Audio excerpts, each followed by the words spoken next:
Fala pessoal, bom dia, vamos lá para mais um giro de mercado, hoje dia 6 de abril, fechando a semana na quinta-feira, exatamente isso, porque amanhã é feriado, então teremos bolsas fechadas, tanto nos Estados Unidos quanto aqui a nossa bolsa aqui no Brasil. Então hoje é aquele dia da maldade, é o dia que a galera vai ficar muito atenta, até porque os indicadores que saíram na semana não foram tão bons assim em relação a uma sinalização da economia. Bom, antes da gente começar o nosso giro de mercado, eu vou deixar aquele recado para você que ainda não é inscrito no canal. Se inscreva no canal, ative o sininho de notificação, dê aquele like e compartilhe esse vídeo, que esse Morning Call com todos os seus amigos que querem ter um Morning Call sem viés, com fatos e dados, para que a gente possa crescer cada vez mais no YouTube. Beleza? Olhando a Ásia, a Europa e futuros norte-americanos, e até mesmo o nosso Ibovão da massa, que ontem seguiu o exterior cedendo aí mais um pouco, o que acontece? Todo mundo preocupado um pouco mais com a saúde econômica norte-americana. Então essa semana, como eu falei, que era uma semana bem curta, porém uma semana importante, ela trouxe dados do mercado de trabalho norte-americano que mostrou um enfraquecimento. Então nós tivemos o JOLTS, que é uma demanda sobre trabalho, que veio abaixo do esperado, abaixo ali dos 10 milhões. Nós tivemos depois o ADP, que olha o mercado de trabalho no setor privado, também dentro de um enfraquecimento.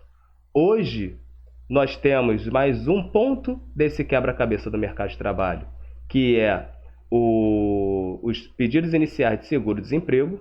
Então, se tiver mais pedidos iniciais de seguro-desemprego, se esse dado vier acima do esperado, isso está mostrando que pode ser que o payroll tenha um reflexo já nessa leitura. Então, mostre um desemprego maior. O Fed vem fazendo o seu trabalho, que é subir taxa de juros, só que o Fed gostaria de fazer aquele pouso suave, o famoso soft landing que é falado tantas vezes pelo Powell nas reuniões do Fed, nos seus comunicados. Então, o soft landing seria subir taxa de juros, fazer o aperto monetário, sem fazer com que a economia desse aquele crash, né? Ter um arrefecimento, uma queda na questão dos setores econômicos, mas que não entrasse numa recessão, que esse é o direcionador de mercado. Lembram-se daqueles 3 direcionadores: abertura da China com aumento, incremento de demanda sobre matérias-primas, sobre commodities, para poder voltar a aquecer o mundo, as economias. Nós temos uma possível recessão norte-americana devido ao aperto monetário, isso também é um direcionador de mercado global. E aqui no nosso Brasilzão nós temos a questão do arcabouço fiscal, né? Da âncora fiscal, o nosso déficit fiscal que precisa ser sanado, beleza? Então temos esses 3 direcionadores. Dois dos direcionadores, né, vamos colocar assim, já começam a causar mais fraqueza. Então a abertura econômica da China não trouxe aquele incremento de demanda, tanto é que a China tenta controlar a todo momento a matéria-prima, que é o minério, uma das matérias-primas, que é o minério de ferro, tentando reduzir os seus preços, tanto é que o preço do minério de ferro vem caindo, a nossa Vale vem sentindo isso na pele, né? Estilo Monange, sentindo na pele essa emoção. E nós temos aí agora o mercado norte-americano já mostrando sinais de fraqueza. O setor de serviço, que ontem também saíram os PMIs nos Estados Unidos, tanto composto, de serviço, de manufatura, mostraram ainda, vieram abaixo do esperado. Eles vieram abaixo do esperado, porém, destaque aí para o setor de serviço, que começa a sentir um pouco mais, né? Então, ele reduziu abaixo, muito além das expectativas. Então, já mostra um enfraquecimento. O setor de serviço, que era a parte da inflação que o Fed via que não cedia tanto. Todos os outros lados, eles acabavam cedendo um pouco mais, a inflação cedia um pouco mais, mas o setor de serviço não caía. Então pode ser que agora já comece a mostrar um arrefecimento no setor e isso pode impactar na próxima leitura de inflação dos Estados Unidos, certo? Agora, por um outro lado, nós tivemos aí a Mester, que é a não Fed Boy, mas Fed Woman, né, ela falando, né, na terça-feira, não sei se vocês se recordam, que ela mencionou que o Fed deveria subir mais a taxa de juros, que tem perspectiva de subir mais a taxa de juros e ficar acima dos 5%. Só que, subindo sim a taxa de juros com o mercado já retraindo, isso pode ser um tiro no pé do Fed. Então, o mercado financeiro, né, os investidores começam a tomar um pouco mais de segurança e, assim, saindo um pouco mais da sua exposição ao risco. Ainda mais que hoje a bolsa fica fechada e a cereja do bolo sai na sexta-feira com a bolsa fechada, né? Sexta-feira é o feriado e sai o famoso payroll, que vai mostrar para a gente quanto vai ser a taxa de desemprego, salário médio por hora, porque como o JOLTS veio abaixo, o ADP veio abaixo, isso mostra uma demanda menor sobre o trabalhador. Se mostra uma demanda menor, os salários possivelmente são ofertados mais baixos. Então, isso despressuriza a folha de pagamento das empresas. Beleza? Bom, dito isso, o mundo todo vai ficar olhando hoje para os seguros e pedidos iniciais de seguro-desemprego. Beleza? Então, todo mundo fica atento a isso. Mas também tem o presidente do Fed, né, de St. Louis, que é o Bullard, que é um dos mais hawks que a gente fala, é um dos mais duros, fala hoje também. Então fiquem atentos à fala do Bullard. Agora vamos aqui para o nosso Brasilzão, porque o nosso Ibovão da Massa aí cedeu e cedeu forte, né, finalizando aí mais 0,88 aí por cento. Vamos pegar aqui nosso Ibovão da Massa, que ele continua a sua cedida. Indo na mesma direção do mercado externo, vamos colocar assim, deu uma trava aqui agora, um delay, né? Indo na mesma direção do mercado externo, só que nós temos outros pontos a ser mencionados ali. Porque o nosso Ibovespa, ele olha tanto para o cenário externo quanto para o cenário interno. No nosso cenário interno, nós tivemos até pontos positivos, né? Então, nós falamos ali saiu notícias sobre o novo programa, que é aquele programa Desenrola, que visa desenrolar a vida dos endividados brasileiros. Então, já falou que tem ali no fundo, já tem 11 bilhões, se eu não me engano, o caixa seria de 25 ou 50 bilhões para poder ajudar a desenrolar e renegociar essas dívidas. Então, isso dá uma despressurizada no orçamento do consumidor, do brasileiro, e isso pode vir a aquecer um pouco mais a economia. Então, esse é um ponto positivo, olhando para esse lado. Ontem nós tivemos aí o Campos Neto, Rodrigo Campos Neto, que é o presidente do Banco Central, falando numa apresentação lá do evento do Bradesco, e nós tivemos também ele num almoço com empresários. Ele chegou a elogiar bastante a questão do arcabouço fiscal, mostrou que isso é uma forma de que consiga controlar mais ainda as despesas, porque cortar as despesas também de uma forma muito brusca, isso não seria de uma forma mais elegante, vamos colocar dessa forma, que ele falou. Mas que ele mostrou que o país precisa combater sim a inflação, independente da questão do arcabouço fiscal vindo positivo, que é um passo positivo para a política fiscal, mas o país precisa continuar combatendo a inflação, porque em períodos de inflação alta, o que vem em seguida é recessão. Então ele mencionou até mesmo o exemplo da Argentina, da Turquia, e não gostaria que isso acontecesse com o Brasil. Então o Banco Central vai continuar a sua briga contra a inflação.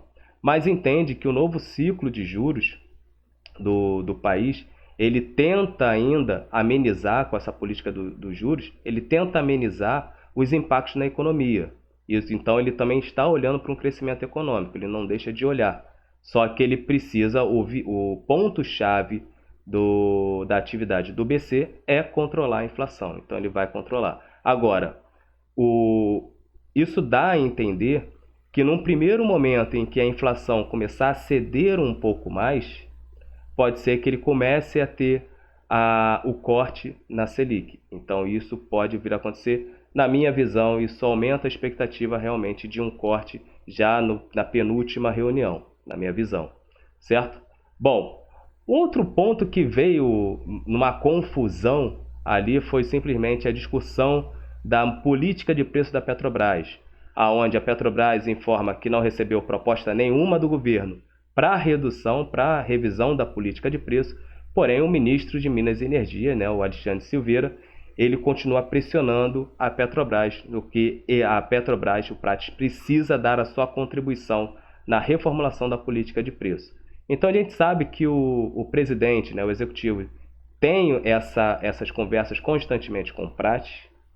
A gente não sabe de fato o que ocorre dentro da reunião, mas quando você vê um ministro falando sobre isso, sobre a política de preço da Petrobras, isso preocupa os investidores que têm a estatal na carteira, certo? Por quê? Porque essa revisão de preço pode prejudicar o balanço e o resultado da empresa. E a empresa ela precisa dar lucro, sim. Apesar de ser uma estatal, ela precisa dar lucro e pagar bons dividendos, até porque quando paga dividendos, o governo é um dos que mais se beneficiam disso. Então, parte desses dividendos que o governo recebe poderia ir para algum subsídio ou algum incentivo na questão do combustível.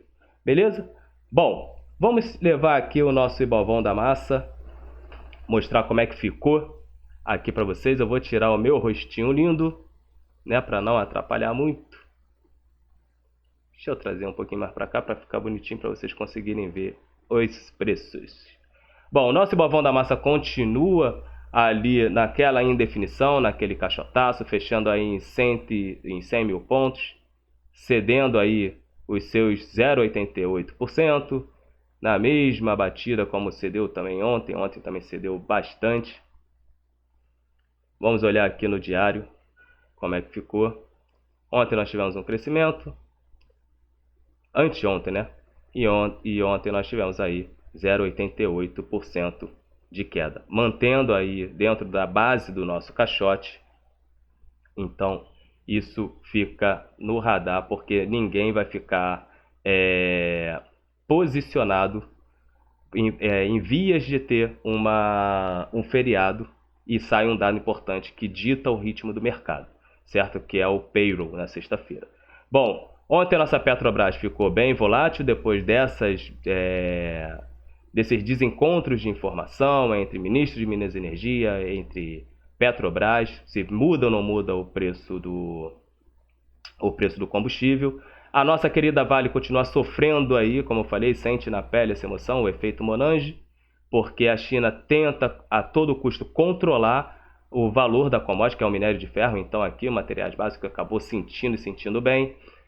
Os bancos continuam aí num misto. Você vê aí que pelo menos aí o BTG ainda salvando aí, subindo 1%. Nós vemos aí o Bradescão da Massa que apanhou bastante, né, nesses últimos meses, sentindo menos aí, né, subindo um pouco mais. E o Itaúzão da Massa aí basicamente no 0 a 0. Beleza? Bom, vamos olhar aqui a nossa agenda. Se eu não me engano, eu cliquei no lugar errado ali, então vai dar um rebuliço. Bom, vamos trazer aqui a nossa agenda para hoje. Lembrando que hoje às 10 horas da manhã tem a entrevista do Haddad para a Band News, então fiquem atentos a isso. Bom, vamos botar aqui a Alemanha, vamos colocar o Reino Unido, vamos colocar a zona do euro, tirar os baixos impactos. E o que sobra? Nada, para não falar outra palavra, né? Deixar aqui a nossa China aqui. Então, o que nós temos hoje para ditar o rumo do mercado?